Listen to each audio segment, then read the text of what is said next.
કોંગ્રેસના મેનિફેસ્ટો બાબતે સુરત ભાજપ દ્વારા પ્રેસ કોન્ફરન્સનું આયોજન કરવામાં આવ્યું હતું।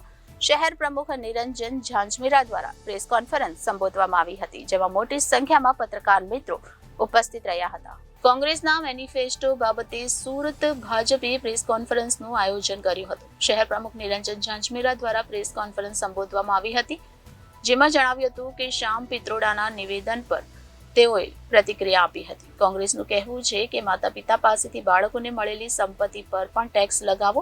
તમે મહેનત કરેલી સંપત્તિ બાળકોને નહીં મળે અને સંપત્તિ કોંગ્રેસ છીનવી લેશે। કોંગ્રેસનો મંત્ર છે કે જીવન સાથે પણ અને જીવન પછી પણ। તો જ્યાં સુધી તમે જીવતા રહો છો ત્યાં સુધી કોંગ્રેસ જ તમને ટેક્સથી મારશે। કોંગ્રેસમાંથી ઈચ્છતું કે લોકો પોતાની પૈતૃક સંપત્તિ તેમના બાળકોને આપે છે। આપણે પ્રકૃતિ આપણા સંસ્કારોના કારણે બચી છે। ઘરમાં વૃદ્ધ દાદા દાદી વિચારે છે કે તેમના પૌત્રી કે પૌત્રના લગ્ન થશે ત્યારે તેઓ તેમની સંસ્કારો આવશે। અરબલ નક્સલે કોંગ્રેસી નેતાઓના માનસ પર કબજો કર્યો છે। કોંગ્રેસ તમારી સંપત્તિ લૂંટવા માંગે છે અને તમારા બાળકોના અધિકારો છીનવા માંગે છે। કોંગ્રેસની સરકાર હતી ત્યારે તમારા હકના પૈસાની લૂંટ થતી હતી। કોંગ્રેસનો ઈરાદો તમારી પ્રાઇવેટ સંપત્તિને તેની સરકારી સંપત્તિ બનાવવાનો છે, તેમ વધુમાં જણાવ્યું હતું। સાથે ભૂતકાળમાં કોંગ્રેસના વડાપ્રધાન દ્વારા વાત પણ કહેવામાં આવી હતી। ધર્મના નામે અનામત એ કોંગ્રેસનો ખતરનાક ઈરાદો છે। બાબા સાહેબ આંબેડકરના બંધારણમાં કહ્યું હતું કે અનામત હશે તો તે દલિત અને આદિવાસીના હક માટે હશે। કોંગ્રેસે થોડા સમય પહેલા જ ધર્મના નામે અનામત આપવાનો પ્રયાસ કર્યો હતો। કર્ણાટકમાં કોંગ્રેસની સરકારે બંધારણ સાથે છેડછાડ કરીને ધર્મના નામે અનામત આપી છે, તેમ વધુમાં નિરંજન ઝાંઝમેરાએ જણાવ્યું હતું। કોંગ્રેસ પાર્ટીના ખતરનાક ઈરાદાઓ એક પછી એક સામે આવી રહ્યા છે। શાહી પરિવારના શહેજાદેના સલાહકાર, શહેજાદાના પિતાજીના સલાહકાર શ્યામ પિત્રોડાએ થોડા દિવસ પહેલાં કહ્યું હતું કે આપણા દેશના મધ્યમ વર્ગના જે કઠોર પરિશ્રમ કરીને કમાયા છે તેના પર વધુ ટેક્સ લગાવવા જોઈએ। હવે આ લોકો એનાથી એક ડગલું આગળ વધી ગયા છે। હવે કોંગ્રેસનું કહેવું છે કે તે માતા પિતા પાસેથી વારસામાં મળેલી સંપત્તિ પર પણ ટેક્સ લગાવવો। તમે તમારી મહેનતથી જે સંપત્તિ એકઠી કરો છો તે તમારા બાળકો સુધી નહીં જાય, તે પણ તમારી પાસેથી કોંગ્રેસનો પંજો છીનવી લેશે એવું લાગી રહ્યું છે। કોંગ્રેસનો મંત્ર છે કે તમારી પાસેથી છીનવી લેશે, તમને લૂંટશે। કોંગ્રેસનો મંત્ર છે જીવન સાથે પણ જીવન પછી પણ। જ્યાં સુધી તમે જીવતા રહો છો ત્યાં સુધી કોંગ્રેસ તમને વધુ ટેક્સથી મારશે। આ વારસાગત કર તમારા પર જ બોજ પડશે, જ્યારે તમે લાંબા સમય સુધી બચી નહીં શકો। જેઓ આખી કોંગ્રેસ પાર્ટીને પૈતૃક સંપત્તિ માનતા હતા અને તેને પોતાના સંતાનોને આપતા હતા, તેઓ નથી ઈચ્છતા કે સામાન્ય ભારતીયો તેમના બાળકોને આપે। આપણો દેશ સંસ્કારો અને સંસ્કૃતિ દ્વારા ઉપભોક્તાવાદી દેશ નથી। અમે સાચવવામાં માનીએ છીએ, અમે વધારવામાં માનીએ છીએ, અમે સાચવવામાં માનીએ છીએ। આજે જો આપણી પ્રકૃતિ બચી છે તો તે આપણા સંસ્કારોને કારણે જ ટકી રહી છે।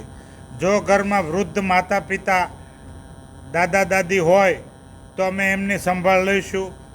તે વિચારે છે કે જ્યારે તેની પૌત્રીના લગ્ન થશે ત્યારે તે તેના સંસ્કાર આપશે, જ્યારે તેના પૌત્રના લગ્ન થશે ત્યારે તે તેના સંસ્કાર આપશે। આ આપણા દેશના લોકોનો સ્વભાવ છે। તે ગર્વથી જીવન જીવવામાં માને છે। આ કોંગ્રેસ પાર્ટી ભારતના મૂળભૂત સ્વભાવ પર આકરા પ્રહારો કરવા જઈ રહી છે। અરબલ નક્સલ કોંગ્રેસે હાલના કોંગ્રેસી નેતાઓના માનસ પર કબજો કરી લીધો છે। તેમને લાગ્યું કે અમેરિકાને પણ ખુશ કરવા માટે કંઈક કહેવું જોઈએ, પરંતુ તેઓ તમારી સંપત્તિ લૂંટવા માટે માગે છે। તેઓ આજે જ તમારા બાળકોને તેમના અધિકારો છીનવી લેવા માગે છે। દેશમાં જેટલા વર્ષો પછી કોંગ્રેસની સરકાર હતી તેટલા વર્ષો પ્રજાના હકના પૈસાની લૂંટ થતી રહી, પરંતુ ભાજપની સરકાર આવ્યા પછી જે પૈસા તમારા હકના છે તે પ્રજા પર ખર્ચ કરવામાં આવી રહ્યા છે. ટૂંકમાં કોંગ્રેસનો મલિન ઈરાદો પ્રાઇવેટ સંપત્તિને હડપ કરીને સરકારી સંપત્તિ બનાવવાનો છે અને ભૂતકાળમાં કોંગ્રેસના ભૂતપૂર્વ વડાપ્રધાન શ્રી મનમોહનસિંહજી કહી ચૂકેલા છે કે સરકારી સંપત્તિ પર સૌથી પહેલો અધિકાર ચોક્કસ લઘુમતી કોમનો છે.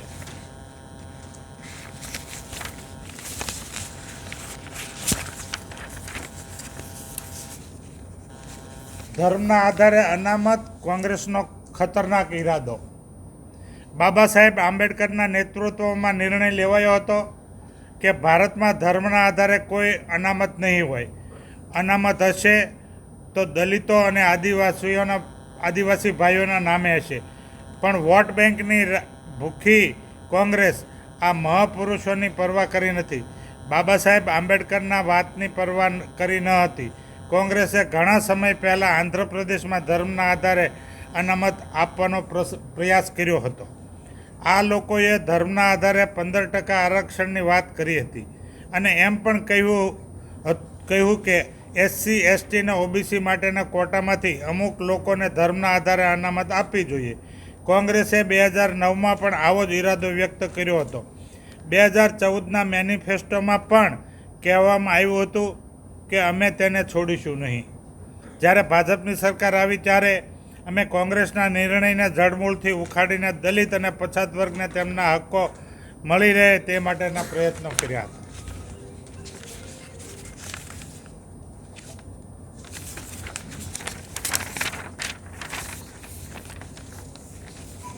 National commission for backward classes NCBCએ બુધવારે કર્ણાટક સરકારના ડેટાને ટાંકીને પુષ્ટિ કરી કે કર્ણાટકના મુસ્લિમોની તમામ જાતિઓ અને સમુદાયોને રાજ્ય સરકાર હેઠળની નોકરી અને શૈક્ષણિક સંસ્થાઓમાં અનામત આપવા માટે અન્ય પછાત વર્ગોની યાદી સાથે સામેલ કરવામાં આવ્યા છે. બંધારણની અવગણના કરીને ધર્મ આધારિત અનામત પાછલા બારણેથી લાગુ કરી દીધી છે અને OBC સમાજના હકને છીનવવાનો પ્રયાસ કરવામાં આવ્યો છે.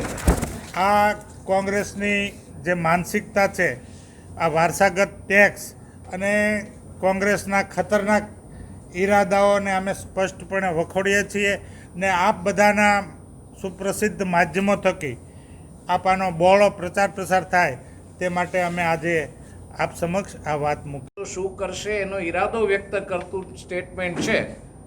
બાકીના જે સમયગાળા દરમિયાન જે વિચારો વ્યક્ત થાય એ વિચારો છે એ આગામી સમયમાં અમલીકરણ માટેના નથી. અને સેમ પિત્રોડાનો જે બેઝ છે, એમનું જે કાર્યક્ષેત્ર છે એ અમેરિકા છે ને અમેરિકામાં આ પ્રકારના ટેક્સ જે છે એને અહીંયા લાગુ પાડવા માટેનો જે પ્રયત્ન કરે છે એ આખા નિવેદનનો એક હિસ્સો છે.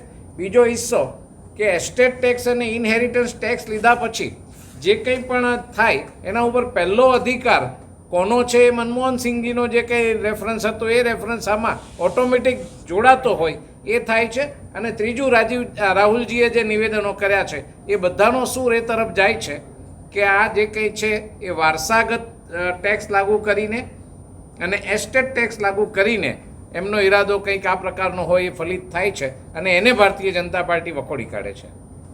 મતલબ જૈન સિંહાનું જે 2014-16માં એમણે પ્રયત્ન કરેલા આ ટેક્સ લાગુ કરવાના ન કરે ને પણ આ ન કર્યું, પણ એને મતલબ આમણે પણ એમાં ન લેવું જોઈએ. અમારું એ જ માંગણી છે કે કોંગ્રેસ એના ચૂંટણી ઢંઢેરામાં ન લેવું જોઈએ અને જવાબદાર એનો વ્યક્તિ છે એણે પણ આ ન કરવું જોઈએ.